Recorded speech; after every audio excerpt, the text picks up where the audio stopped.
What do you get when you combine boxes of stuff and Hippo keycaps? Oh my gosh. Howdy hey, I'm Hipyo Tech, and today I've got a very special keyboard build for you. Now hold on, this one's special because it's got a...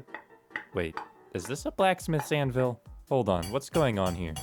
And wait, there's hippos on the box? Are you trapped, Hippo? Please, do you need help, buddy? Alright, I'm not gonna waste your time. In this video, I'm looking at the Momoka Zoo 65. So let me start off with a big disclaimer here. This video was sponsored by Momoka. However, we do sponsorships a little bit differently on this channel. When I get a keyboard sponsorship, I tell them I will give you a video slot, and that's it. I've already been paid for this video, they haven't reviewed it, and the only thing they told me to say was visit their Discord down below.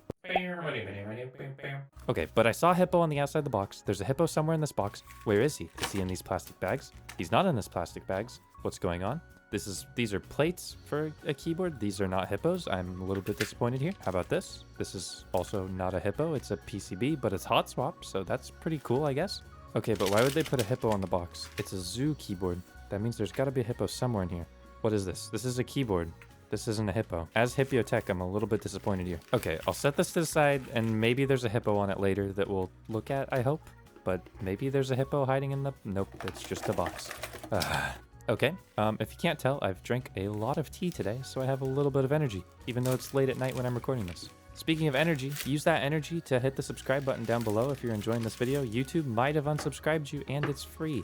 You know what isn't free? My sanity and this keyboard. It costs 165 US dollars, and it should be available sometime after the release of this video. So if you're interested, you can check it out at their Discord or at the link down below. That was the only thing I was required to say for this review. With that out of the way, let's talk about the board itself. It's got an anodized aluminum or aluminium case, which is pretty simplistic.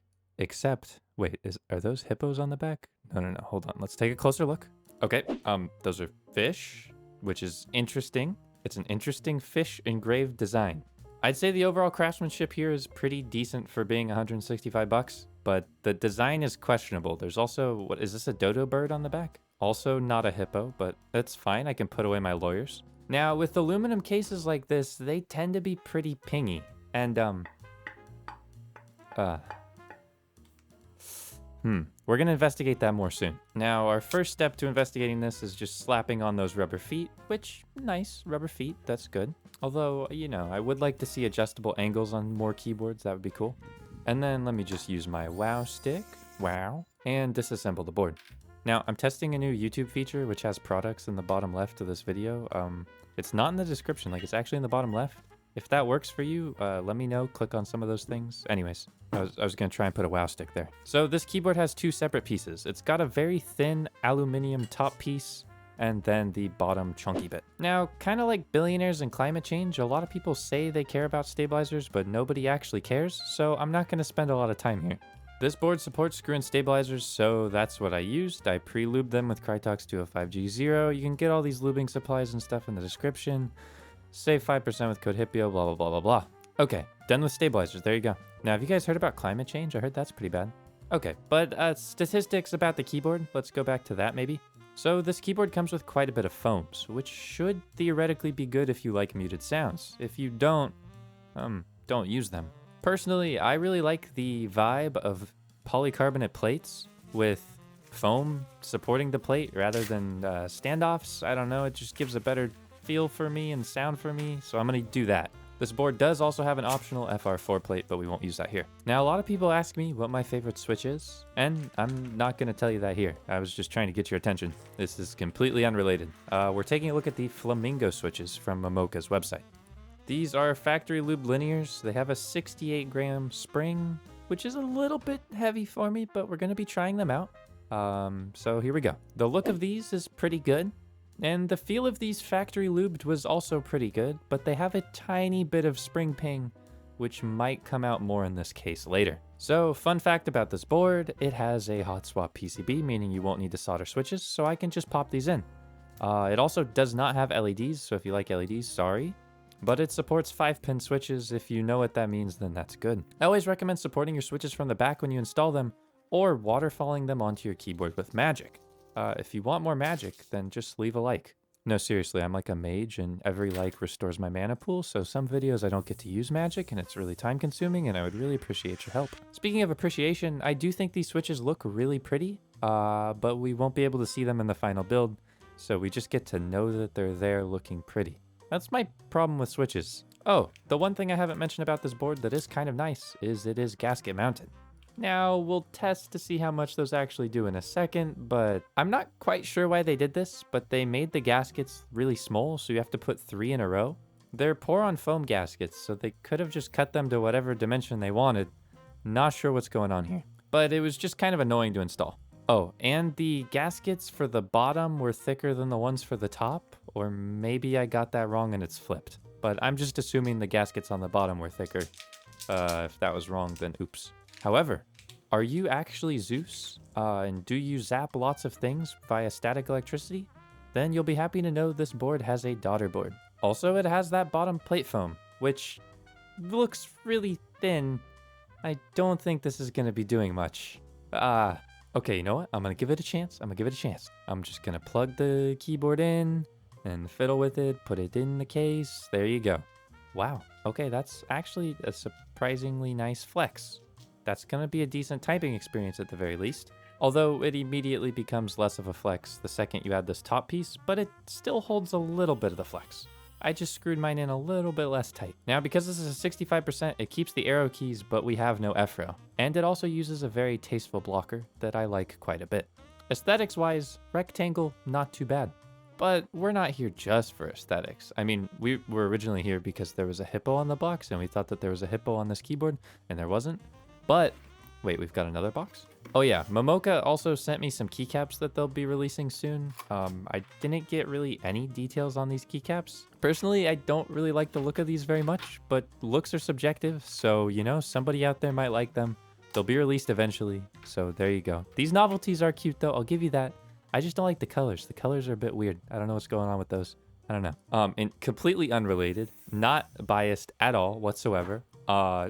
Actually, this is entirely biased. We have my second keycap set that I've ever made, and this is Polycaps Hippo.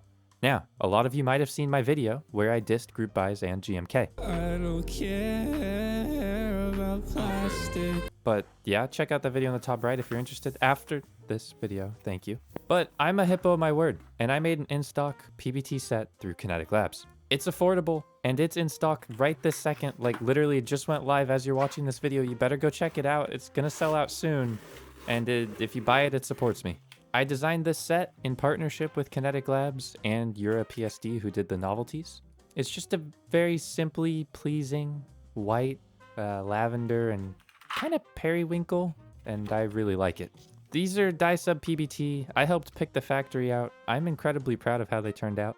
I learned a lot making this set, and it kind of started like 8 months ago. But yeah, it's in stock, it ships right away. There you go, check it out. Yes, some of those novelties were butts, I don't want to talk about it.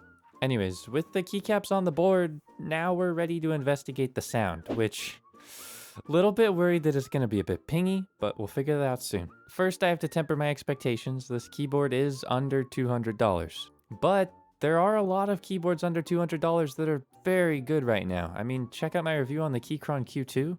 That thing blew me out of the water for how cheap it was. And, well, I mean, shipping was expensive. Okay, anyways.